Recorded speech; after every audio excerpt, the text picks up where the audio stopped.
नमस्कार बंधुरा नुपुरेर साथे रान्नाघर আপনাদের সাথে স্বাগত। আজকে আমি একটা চিজ প্যাটিস করে দেখাবো, একদম নিরামিষ সম্পূর্ণ আর এত সুস্বাদু হয় খেতে, পুরো দোকানের মতনই হবে খেতে। আর তাহলে চলুন তাহলে তৈরি করি প্যাটিসটা। তো আমি একটা পুর তৈরি করে নেব। আগে আমি কড়া গরম করতে বসিয়ে দিয়েছি, আগে দিয়ে আমি ওর মধ্যে একটু সাদা তেল দিয়ে দেবো। একদম অল্প তেলে করবো প্যাটিসটা, আর অতিরিক্ত গরম পড়েছে, এখন অল্প অল্প তেল খেলেই শরীরের পক্ষে ভালো হবে, তাই একদম অল্প তেলেই করছি প্যাটিসটা। তেলটা আমি দিয়ে দিয়েছি।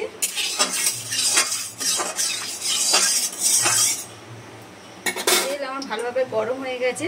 আর আমি এখানে আলুটা কেটে নিয়েছি, দেখুন যেরকম আলু ভাজা কাটা হয় সরু সরু করে, সেরকমভাবেই আমি কেটে নিয়েছি। খুব একটা মোটা করে না, একটু সরু সরু মতন কেটে নিচ্ছি হাতে, মেশিনের দ্বারাই কাটিনি, হাতেই কেটে নিয়েছি। সবকটা আলু দিয়ে দিচ্ছি ওতে। এখানে আলু, গাজর আর ক্যাপসিকাম সব একসাথে দিয়ে দেবো। আমি গাজরও হাতে কেটে নিচ্ছি বটির সাহায্যে, যে ছোটো ছোটো করে কেটে নিচ্ছি, সবই একসাথে দিয়ে দিচ্ছি।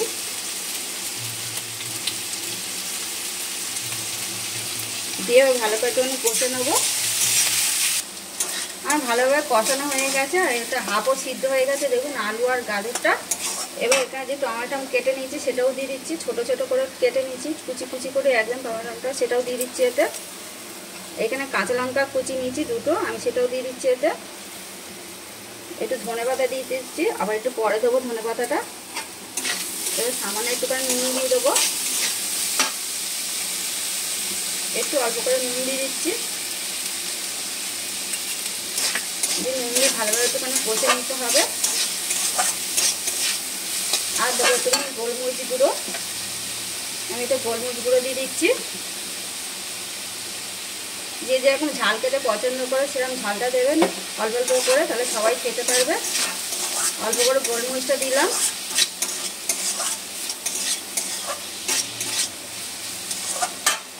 একটুখানি অল্প করে একটুখানি চিলি ফ্লেক্স দেবো।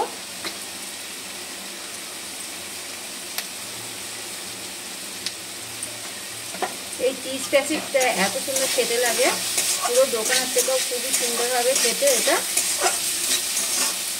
আপনারা চাইলে বাড়িতে চিজ যদি না থাকে, এমনি নিরামিষও এমনি চিজ ছাড়াও করতে পারবেন প্যাটিসটা, তাহলে আরও ভালো লাগবে খেতে। আমি ঘরে চিজ আছে বলে তাই দিচ্ছি ঘরে। আর ভালোভাবে এটা কষানো হয়ে গেছে। এবার যেখানে পনিরটা আমি গ্রেট করে নিয়েছি সেই পনিরটা দিয়ে দেবো সবটা।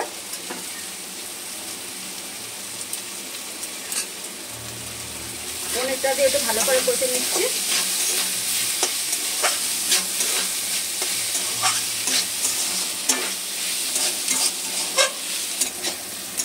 আর ভালোভাবে পনির দিয়ে কষানো হয়ে গেছে এটা।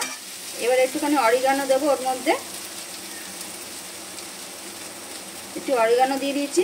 আর এখানে একটা ম্যাগি মশলা নিচে, সেটা দিয়ে দেবো সবটাই, ম্যাগি মশলাটা। তাহলে খেতে আরও সুন্দর টেস্ট হবে ম্যাগি মশলাটা দিলে, অবশ্যই ম্যাগি মশলাটা দেবেন। আমার এটা ভালোভাবে কষানো হয়ে গেছে। যে ধনেপাতাটা একটুখানি রেখেছি এবার দিয়ে দেবো, দিয়ে পুরটা এবার নামিয়ে নেবো।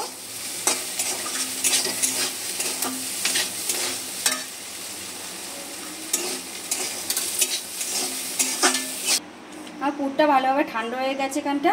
আর আমি এখানে পিস কাটা পাউরুটি নিয়ে নিয়েছি, 6 পিস পাউরুটি নিয়ে নিয়েছি এখানটা।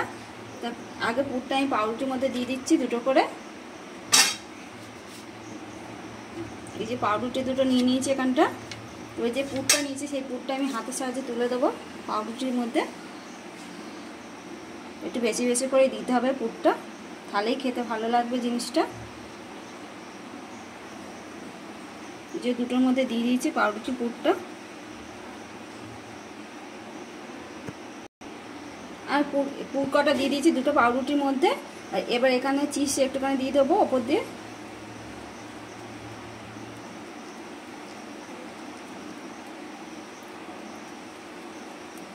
এই যে ওপর দিয়ে একটু চিজ দিয়ে দিয়েছি।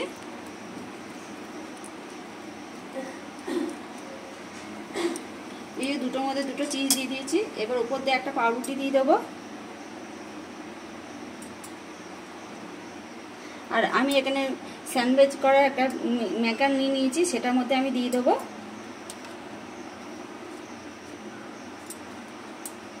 আপনারা চাইলে ননস্টিকে তাওয়ার মধ্যেও করতে পারেন এটা। এবার বন্ধ করে দিচ্ছি।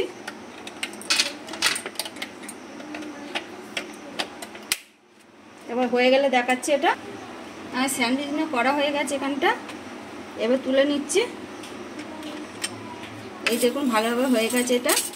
তো আমি এই ছুরির সাহায্যে, এটা খুব গরম এটা, তাই এই ছুরির সাহায্যে তুলতে হবে এটা। সঙ্গে সঙ্গে হাত দেবেন না, হাত দিলে পুড়ে যাবে ওটা। তাই প্লেটে এই ট্রের মধ্যে একটা তুলে নিচ্ছে এটা। তুলে আর একটা কেটে দেখাবো কেমন হয়েছে ভেতরটা।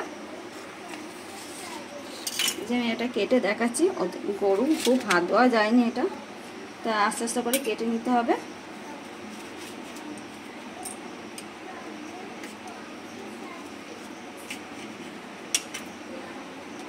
এই দেখুন ভেতরটা কত সুন্দর হয়েছে দেখতে, পুরো একদম দোকানের মতন হয়ে গেছে প্যাটিসটা দেখতে।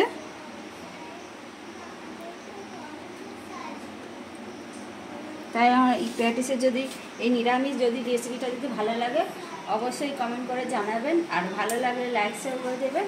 আর এরকম নতুন নতুন রেসিপিতে আমি একটু সাবস্ক্রাইব করে পাশে থাকা বেল আইকনটি প্রেস করে দেবেন। আবার নতুন রেসিপি নিয়ে পরের ভিডিওতে দেখা হবে।